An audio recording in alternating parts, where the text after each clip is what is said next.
আসসালামু আলাইকুম বন্ধুগণ, আপনারা কেমন আছেন? নিশ্চয়ই ভালো আছেন। তো আজকে আমি হাজির হয়ে গেলাম নতুন একটা রেসিপি লইয়া। রেসিপিটা হইতেছে পাতাকপি দিয়া পাকোড়া বানাইছি, ওইটাই এখন আপনাদের লগে শেয়ার করবো। অনেক দিন ধরে আমার মাইয়া কইতাছে, মা এই তো শীত চইলা যেতেছে, তুমি তো শীতের কোনো কিছুই বানাও না, একটু পাতাকপির পাকোড়া বানাইয়া দাও। তাই আজকে আমি পাকোড়ার জন্য পাতাকপি আর গাজর কাইটটা এখানে রাখছি। এই তো সব কিছু রাইখা দিয়েছি।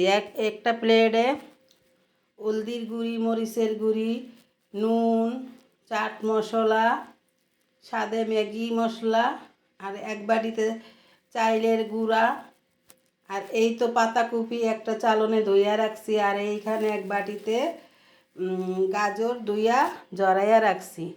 এখন একটা বাড়িতে আমি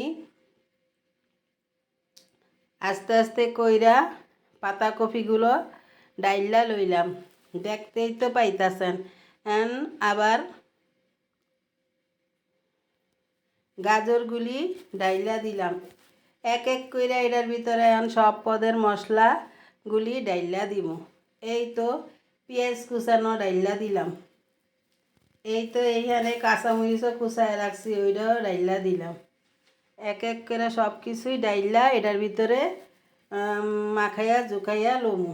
এখন হলদির গুঁড়ি, মুরগির মশলা, মরিচের গুঁড়ি, ধনিয়া পাতা, নুন, এগুলি সব একলগে কাইটটা রাখছি একটা প্লেটের ভিতরে। সব কিছু একসাথ কইরা দিয়া দিলাম। দেখতেই তো পাইতাছেন। এই পাকোড়াটা খাইতে অনেক মজা, অনেক স্বাদের হয়। আর এখন 1.5 কাপের মতো চাইলের গুঁড়া দিয়া দিতাছি। চাইলের গুঁড়াটা দিলে এই পাকোড়া মুসমুসে হইব, খুব সুন্দর একটা ঘেরান চইলে আসে। এই জন্য এই পাকোড়ার ভিতরে একটু চাইলের গুঁড়া দিয়া দিলাম। চাইলের গুঁড়া না থাকলে বেসন বা ময়দা দিয়েও করতে পারবেন। এই তো এখন লাস্টে সাদে ম্যাজিক মশলাটাও দিয়া আমি মাখাইয়া জুখাইয়া উপর থেকে নিচের থেকে উপরে কইরা মাখাইয়া জুখাইয়া লইতাছি। দেখতেই তো পাইতাছেন। এখন এটার ভিতরে 1/2 কাপ পানি দিয়া অল্প অল্প কইরা পানি দিয়া মিশ কইরা লমু। একবারে পানি ডালতে যাইবেন না, তাইলে আবার নষ্ট হয়ে যাবে, বেশি পানি পইরা দিব। অল্প অল্প কইরা পানি দিয়া এটারে জাকা নাকা কইরা উপর থেকে নিচের থেকে উপরে কইরা মিশ কইরা লমু। দেখতেই তো পাইতাছেন। এই যে আরেকটু পানি দিয়া দিলাম, পানি একটু কম হইয়া গেছিল এই কারণে।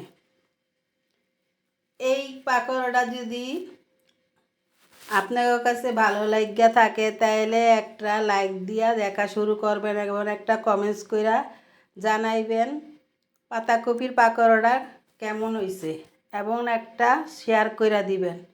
আর পাশে থাকা বেল বাটনটা অন করে রাখবেন, আমার নতুন নতুন ভিডিওটা আপনাগো মোবাইলে চলে আসবো। এই তো একটা প্যান বসাইয়া দিছি, প্যানের ভিতরে তেল গরম করে লইছি। একটু বেশি করে তেল দিয়া ডুবা তেলে এটা ভাজতে হইব, নাইলে এই পাকোড়াটা ভাজা ভালো লাগবো না। এই তো এক এক করে সবগুলি পাকোড়া আমি আস্তে আস্তে কইরা সাইরা দিতাছি। এইভাবে কইরা যদি আপনারা একটু কম কম কইরা করার মধ্যে ভাইজালন তাইলে ভালো হইব। একসাথে অনেকগুলা দিলে আবার পাকোড়া নষ্ট হয়ে যাইতে পারে। এই কারণে আমি অল্প অল্প কইরা দিয়া পাকোড়াগুলা বাইজা লইতাছি। দেখতেই তো পাইতাছেন। একটার গায়ে যাতে আরেকটা না লাগে, নাইলে আবার উল্টানোর সময় আবার ভাঙ্গা যাইতে পারে। এই কারণে এই তো আমি এখন পাকোড়াগুলা উল্টাইয়া লইতাছি। এক পাশ হইয়া গেছে, এখন আর এক পাশ হইলেই আমি পাকোড়াটা নামাইয়া নিমু। সবগুলা এক এক করে আমি উল্টাইয়া লইতাছি। দেখেন কি সুন্দর কালার চইলা আইছে। এইভাবে কইরা যদি আপনারা বাসায় একবার বানায়া খান তাইলে বড়রাও খাইব, ছোটরাও খাইব। শীত বইলা কথা, শীতের ভিতরে একটু সবজি দিয়া, পাকোড়া সবজি দিয়া, লুডু সবজি ভাজি সবজি দিয়া, ওই সিঙ্গারা এগুলা যদি বানাইয়া খান বাসার ভিতরে বিকালে নাস্তা হিসাবে, তাহলে অনেক একটা মজার খাওয়ান হইয়া যায়। তাহলে বাইরের থেকে আর কোনো কিছু আইনা খাইতে হয় না।